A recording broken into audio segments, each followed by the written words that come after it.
Hello everyone, and welcome to today's video. So we have a couple things for you today. One is going to be a tasting of our Witch's Brew. The other thing is we're gonna mull some mead.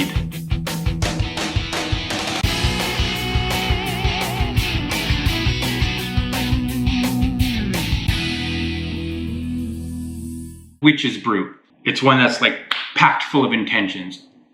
And the main reason I made those intentions was to drink this during Yule to bring a lot of intentions and goodwill into your life. All right, so the Witch's Brew. I made this on July 7th, so it's been a little bit over 5 months. I find with herbs, they don't really fully develop until, the 5-6 month mark. So if ever you're making a metheglin, whatever, make sure you set some off to the side because they will drastically change as they age. So in this mead, there is thyme to symbolize love, rosemary for concentration, oregano for money drawing, lemon for friendship, white spruce for longevity, honey, of course, for healing. Also, there's dried cranberries in there for protection, cloves for wealth, and cinnamon sticks for prosperity. Just a whole list of great things to celebrate for the coming year. So let's crack this open and we'll give it a taste. This came to 11%, and as you can see, it's cleared very well. You can definitely smell those cranberries, which is normal for this mead. This is the third time I've made this, so I really like it. I know there's a lot of weird things in there and people might be sketchy to try it, but why not? This is the fun thing about mead, right? You can try all different sorts of things. So the cranberries make it really sweet, and all those herbs and stuff, they really add a nice, I want to say a rich earthiness. It's really good. I really like this one. It's probably one of my top meads that I like to make. I was kind of thinking, I know we're going to be doing a mulled mead later, which consists of heating up a mead, adding a bunch of spices and other things to it. But I think I'm also going to warm up this a little bit. So I'm going to grab a pot, and I have a little hot plate here. So we'll just add a little bit. I'm not going to do a lot just because, well, this is experimental and I like it this way. This is just, like I said, to experiment. So we're just going to turn this on and we're just going to heat it up to, I don't know, till it's steaming, like a cup of tea type of thing. So I guess while this heats up, we'll sort of talk about the mulled mead for a little bit. What I'm going to use is some of the raspberry blossom traditional that I had made on August 2nd.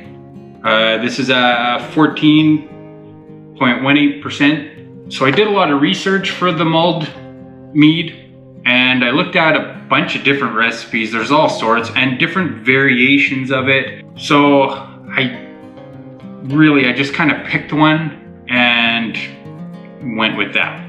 I'll cover over the ingredients a little bit later because this is actually heating up very fast. Holy smokes. Okay, I've never tried this before. This was just kind of like an afterthought as I was describing the taste of the Witch's Brew. But heating it up, holy smokes. The cranberries pop. I wonder how hot this is. Oh my goodness. Oh my goodness. Whew. That is fan-freaking-fucking-tastic. It's like a hot cup of tea, really.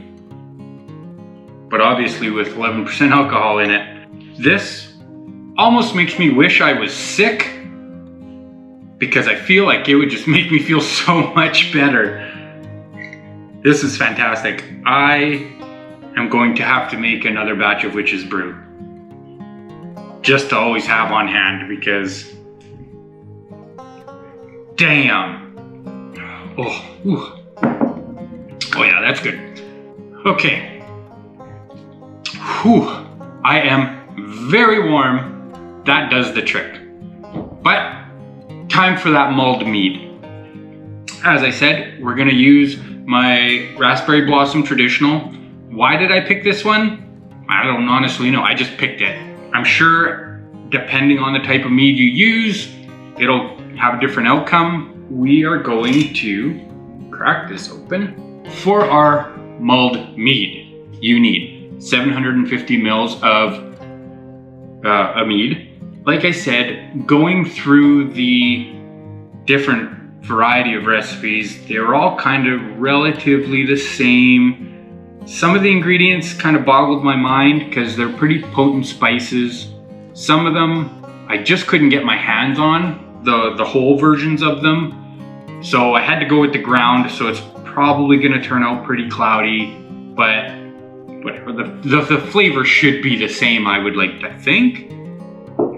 Okay, so first off, I'm just gonna pour my mead into the pot first. So like I said, 750 mils of a mead. So first off, we'll just start. It says 1 slice of orange. So we'll plop that in there. Now, as you can tell, we have 2 cinnamon sticks, which I'll throw in as well. And this is the crazy part. Cloves are super potent. Normally, when you're doing a mead, for a gallon jug, you only want to do 1 clove, maybe 2, depending, but they're super powerful. All the recipes that I looked up said 7. So we're gonna go with 7. I don't know if there's any meaning behind the 7 exactly. We're also going to add, now it calls for allspice, whole allspice, but I don't have that. So I kind of did a conversion, and we're gonna go with 1/4 teaspoon of ground allspice. This is where I'm gonna make a mess. And it also called for whole cardamom pods with the seeds removed. Again, I did the calculations, and it's about 1/4 teaspoon.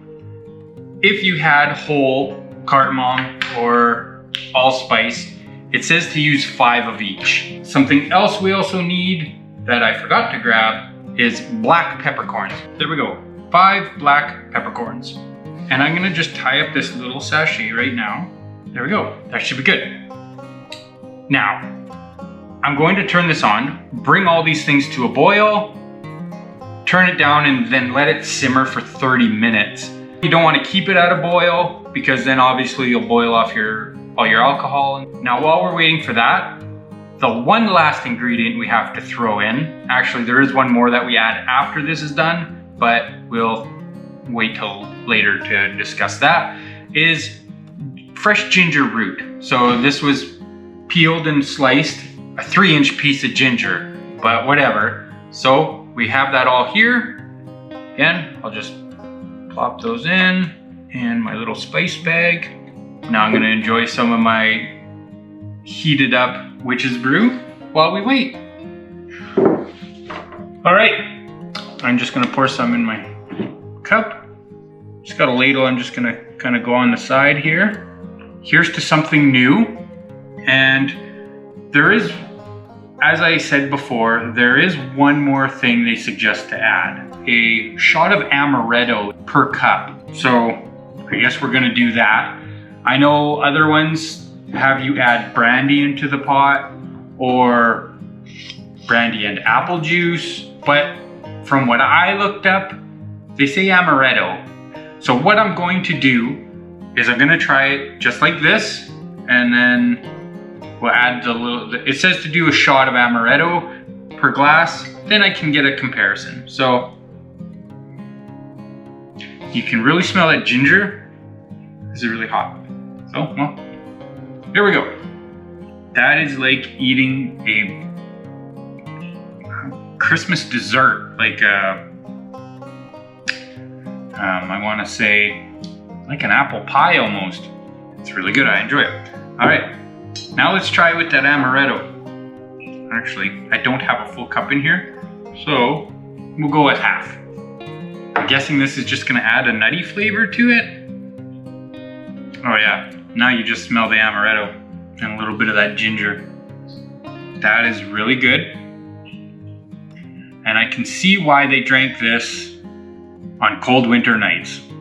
I personally would probably cut back on the amaretto a little bit more.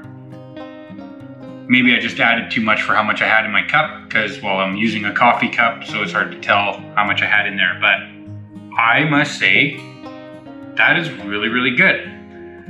Now, what I'm going to do once I'm done this video is I'm gonna scoop out everything. I'm gonna let it cool down, and then I'm just gonna pour it back in the bottle, and I'll just save it for later. And then all you have to do is just warm it up instead of doing this whole process again. It's really good. That is awesome. I am so happy I tried this, and I definitely recommend you go try it as well. But also, I was very, very surprised with how the Witch's Brew was warmed up as well. For any of you that enjoy like a fruity tea, make a Witch's Brew and try it, seriously. I was so impressed with that.